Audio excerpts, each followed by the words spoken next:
الحمد لله نحمده ونستعينه ونستغفره ونؤمن به ونتوكل عليه ونعوذ بالله من شرور أنفسنا ومن سيئات أعمالنا من يهده الله فلا مضل له ومن يضلله فلا هادي له ونشهد أن لا إله إلا الله وحده لا شريك له ونشهد أن سيدنا ومولانا محمدا عبده ورسوله قال الله تبارك وتعالى في القرآن المجيد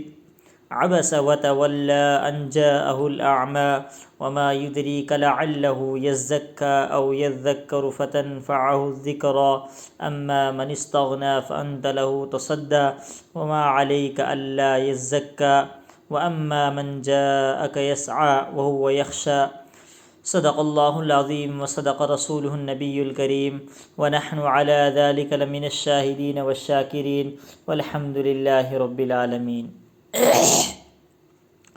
میرے محترم بزرگوں اور دوستو، اللہ تبارک و تعالیٰ کا احسان ہے، کرم ہے، جس اللہ پاک ذات نے مجھے اور آپ کو دین کی، ایمان کی دولت سے نوازا، اور اللہ کا لاکھ لاکھ احسان یہ ہے کہ اس نے ہمیں دین اسلام کے اوپر چلنے کی توفیق نصیب فرمائی، اور اس نے ہمیں ہر وقت ہر گھڑی اپنا خوف ہمارے دلوں کے اندر نصیب فرمایا تاکہ ہم اپنی زندگی کو اللہ کے حکموں کے مطابق گزار سکیں۔ ہمارا جو گزشتہ مضمون جو چل رہا تھا وہ حضرت موسیٰ علیہ السلام اور فرعون کے واقعہ کے بارے میں چل رہا تھا کہ اللہ تبارک و تعالی حضرت محمد صلی اللہ علیہ وسلم کو وہاں پر دلاسا دیا جا رہا تھا کہ محمد صلی اللہ علیہ وسلم کہ جو آپ کے ساتھ یہ کفار و مشرکین جو سلوک کر رہے ہیں، ایسا نہیں ہے یہ کسی اور کے ساتھ نہیں ہوا، بلکہ آپ سے پہلے جتنے بھی انبیاء اکرام علیہ السلام اس دنیا کے اندر تشریف لائے، بہت سارے انبیاء کے ساتھ، بہت سارے نبیوں کے ساتھ یہی سلوک پیش کیا، اور لوگوں نے ان کے ساتھ عجیب عجیب حرکتیں کی۔ تو یہ واقعہ جو موسیٰ اور فرعون کا واقعہ ہے، یہاں پر آپ صلی اللہ علیہ وسلم کو اس لیے بتایا گیا تاکہ آپ کو یہاں پر دلاسا دیا جائے کہ آپ کو پریشان ہونے کی ضرورت نہیں ہے، آپ صرف دین کی دعوت دیجئے، آگے وہ اس دعوت کو قبول کرے یا نہ کرے وہ ان کی مرضی ہے۔ اللہ تبارک و تعالی نے آپ کے صرف ذمے جو چیز رکھی ہے وہ کیا رکھی ہے کہ آپ صرف دین کی دعوت کو لوگوں تک پہنچاؤ، اور اس کے بارے میں اور اس کے بعد قیامت کا ذکر آیا تھا کہ کچھ لوگ آپ صلی اللہ علیہ وسلم سے قیامت کے بارے میں بار بار سوال کیا کرتے تھے کہ اے محمد صلی اللہ علیہ وسلم ہمیں قیامت کے بارے میں بتلاؤ کہ قیامت کب آئے گی۔ وہاں پر آپ صلی اللہ علیہ وسلم نے ارشاد فرمایا کہ اللہ کی طرف سے حکم ہوا کہ ان بندوں کو کہہ دو کہ تمہیں ان چیزوں سے کیا مطلب ہے، یعنی قیامت سے کیا مطلب ہے جو چیز اللہ نے خفیہ رکھی ہوئی ہے، جو چیزیں اللہ نے اپنے راز کے اندر رکھی ہے۔ اللہ نے دنیا کے اندر تمہیں جس مقصد کے لیے بھیجا ہے تم اس مقصد کی تیاری کرو، اپنی آخرت کی تیاری کرو۔ قیامت اپنے وقت پر ضرور آ کر رہے گی، تم جب قیامت آئے گی تو تمہاری آنکھیں کھلی کی کھلی رہ جائے گی، تمہارے دل دہل جائیں گے، اس وقت تم افسوس پہ افسوس کرو گے اور پچھتاوا پہ پچھتاوا کرو گے، لیکن تمہارے پاس وہ وقت دوبارہ ہاتھ نہیں آئے گا جو دنیا کے اندر اللہ نے تمہارے لیے کچھ مہلت دے کر رکھی ہے کہ تم دنیا کے اندر میری عبادت کرو، سوال و جواب کے پیچھے مت پڑو کہ یہ چیزیں کیوں آئی دین کے اندر، ان کو کس لیے اس دین کے اندر رکھا گیا، اور قیامت کب آئے گی، کیسے آئے گی۔ تمہیں ان چیزوں سے کوئی لینا دینا نہیں ہے، بلکہ تمہیں صرف مقصد جو ہے تمہارا وہ صرف عبادت ہے، اور تم اپنی عبادت کے اندر مشغول ہو کر اپنے رب کو راضی کرو اور اپنی آخرت کو کامیاب بناؤ تاکہ تم قیامت کے دن اللہ کے سامنے شرمندہ نہ ہو سکو۔ اگلا جو ہمارا مضمون جو چل رہا ہے، ہمیں قرآن کریم کی آیت پڑھی عبس وتولی ان جاءه الاعمى وما يدريك لعله يزكى او يذكر فتنفعه الذكرى۔ عبس وتولی، چیں بجیں ہوئے آپ اور آپ نے منہ پھیر لیا، ان جاءہ الاعمی، اس بات سے کہ آیا آپ کے پاس ایک اندھا، وما یدریک لعلہ یزکا، اور تجھ کو کیا خبر شاید کہ وہ سنورتا، او یذکر فتنفعہ الذکریٰ، یا سوچتا تو کام آتا اس کو سمجھانا، اما من استغنا، بہرحال وہ جو پرواہ نہیں کرتا، فانت لہ تصدی، سو تو اس کی فکر میں ہے۔ یہاں پر اس صورت کا جو شان نزول ہے وہ یہ ہے کہ آپ صلی اللہ علیہ وسلم ایک مرتبہ کفار و مشرکین کے جو بڑے بڑے سردار تھے،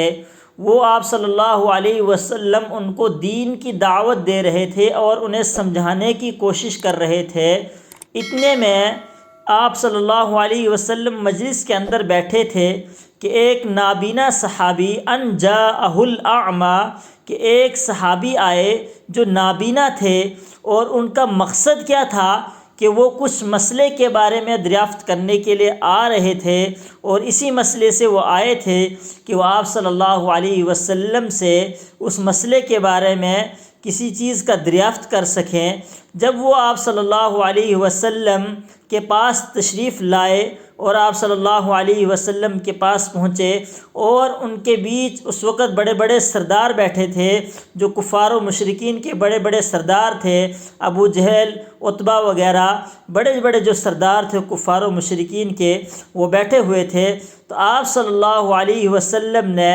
یہ بات ناگوار سمجھی کہ میں اس وقت کفار و مشرکین کو بڑی مشکل سے جو میری مجلس میں بیٹھے ہیں، میں ان کو سمجھانے کی کوشش کر رہا ہوں، اور آپ بیچ میں آ کے مجھ سے سوال کر رہے ہیں۔ آپ صلی اللہ علیہ وسلم نے ان صحابی سے جن کا نام ام مکتوم تھا، ان سے منہ تھوڑا سا پھیر لیا اور کفار و مشرکین کی طرف زیادہ متوجہ ہوئے۔ یہاں اللہ تبارک و تعالیٰ کو یہ چیز ناپسند ہوئی۔ اللہ تبارک و تعالیٰ نے اس کو قرآن کریم کے اندر سورت کی شکل میں نازل کر دیا، اور کیا کہا کہ آپ نے اس صحابی سے جو آپ کے پاس حق بات کو نکالنے کے لیے، حق بات کو لینے کے لیے آپ کے پاس آیا تھا، وما یدریک لعلہ یزکا، پیچھے کیا ارشاد فرمایا کہ آپ نے اس صحابی سے آپ نے چہرہ پھیر لیا اور منہ موڑ لیا، وما یدریک لعلہ یزکا، اے محمد صلی اللہ علیہ وسلم، آپ کو کیا خبر کہ وہ شاید سنورنے کے لیے آیا تھا، کسی مسئلے کے لیے آیا تھا، پاک ہونے کے لیے آیا تھا، او یذکر فتنفعہ الذکریٰ، اور اگر آپ ان کو کوئی مسئلے کے بارے میں بتاتے، کوئی بات بتاتے،